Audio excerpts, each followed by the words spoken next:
Hello everyone, I'm Kevin, otherwise known as Form BX257, here to bring you another old G.I. Joe toy review. And today I'll be doing the last VAMP review for VAMP month of March, the Top Secret Desert Missions Attack Vehicle, VAMP Mark II, with its driver in Special Desert Uniform, the second version of Clutch. Now, the VAMP Mark II first makes an appearance in the 1984 5-part The Revenge of Cobra in Part 1, alongside the old VAMP. However, during the 1985 TV season, it's slowly being phased out in favor of the Ostriker. In the comic books, it first makes an appearance in issue 38, but it's still sporting the old machine guns instead of the proper missile box. Clutch, however, he makes his first appearance in his desert uniform in the second part of the 1984 The Revenge of Cobra miniseries. However, he does make an appearance in the first episode, still sporting his green outfit. He actually makes his final appearance in Worlds Without End Part 2, where he, Steeler, and Grunt stay behind in an alternate universe in order to fight a Cobra Civil War. In the comic books, he never appears in his desert uniform, even though he makes his first appearance in issue 1 in 1982, and his character is still being used straight into the 1990s. He is almost always wearing his regular green outfit from the first version. The VAMP Mark II actually represents the first time that Hasbro is actually taking an existing vehicle that they've made and upgrading it, hence the term Mark II. So what they've gone and done is they've put some fog lights on the brush bar.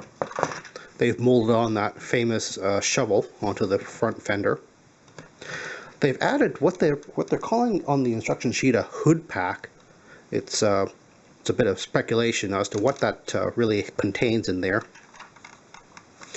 And because this is a desert theme, on the back, instead of the gas cans and a rack, they have a pair of water cans, which just plug in. And of course they have little handles that the figures can easily hold because they're small enough and not too thick. We also have the famous missile box, which swivels all the way around, but elevates only very slightly, to be honest. And it contains 4 rockets. This time I actually have the stickers on these rockets.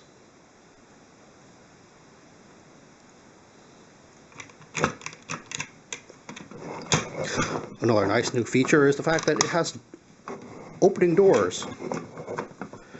Unlike the Stinger, which was attached at the top bar here, these are attached on the A column, so they open a bit more naturally. And of course it has a removable roof panel with a little cutout so that the driver's head can poke out. Not sure why you'd want that really, but there it is.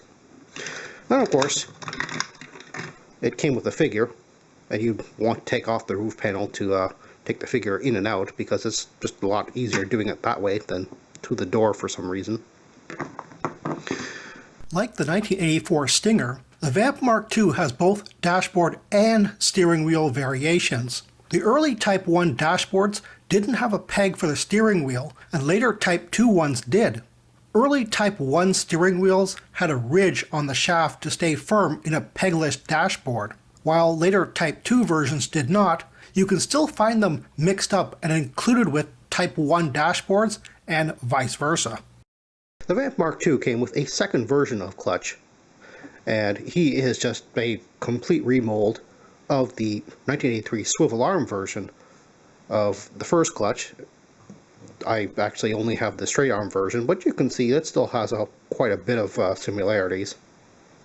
Absolutely no change to the mold. Of course, it comes with a removable helmet, and this is a helmet which is very similar to the Tan Grunt's, the Falcon Glider pilot's helmet as well. If you thought the combination of dark brown and white hubcaps was a little strange for a desert-themed vehicle, apparently Hasbro thought so too, and in 1989, in the US, they released in the Operation Deep Six insert a mail order called a Desert VAMP. Now here I have the Canadian version, which is the Order Now Premium Offer booklet, which actually shows a picture of the variant VAMP Mark II. Unlike the picture which was shown in the US's Operation Deep Six insert, that was actually just a picture of the regular retail VAMP Mark II.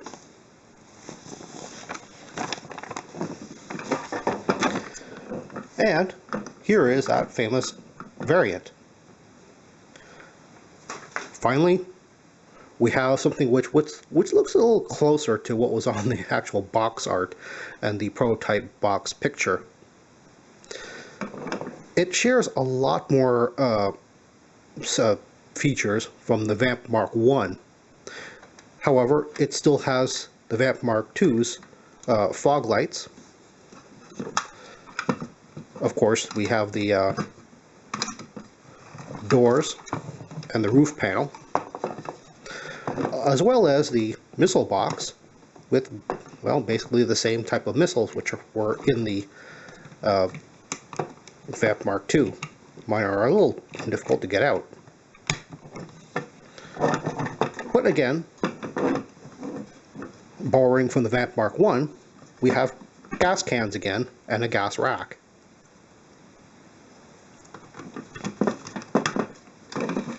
And of course, on the inside, we have a VAMP Mark I style dashboard and a VAMP Mark I style steering wheel as well.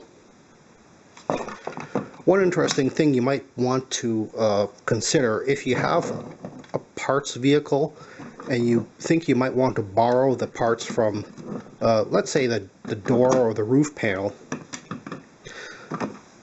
The funny thing is that the strange, almost canvas-like texture which is on the doors and the roof panel, they're not the same from the VAMP Mark II. As a matter of fact, the roof panel on the VAMP Mark II, the variant version, actually is missing that sort of second square, which sort of represents the canvas being rolled back here. This one's just sort of plain. And here's a closer look at the difference in canvas panel texture patterns between the retail and mail order versions. According to the mail order version's blueprints and instruction sheet, which is a very clumsily modified version of the retail one, the missile box is supposed to point vent side down, like the retail version. However, I have placed it vent side up, like the 1989 Tiger Force Tiger Sting VAMP. The missile box has two tabs on the opposite side, which helps it stay in place by contacting the base it sits on better, a feature which isn't on the brown retail version. Overstock of the mail order version were sold at the 1994 G.I. Joe convention, minus the stickers, but the bag it came in had the gold convention seal.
is the fastest. So it's time for a 6-way VAMP race. 3, 2, 1.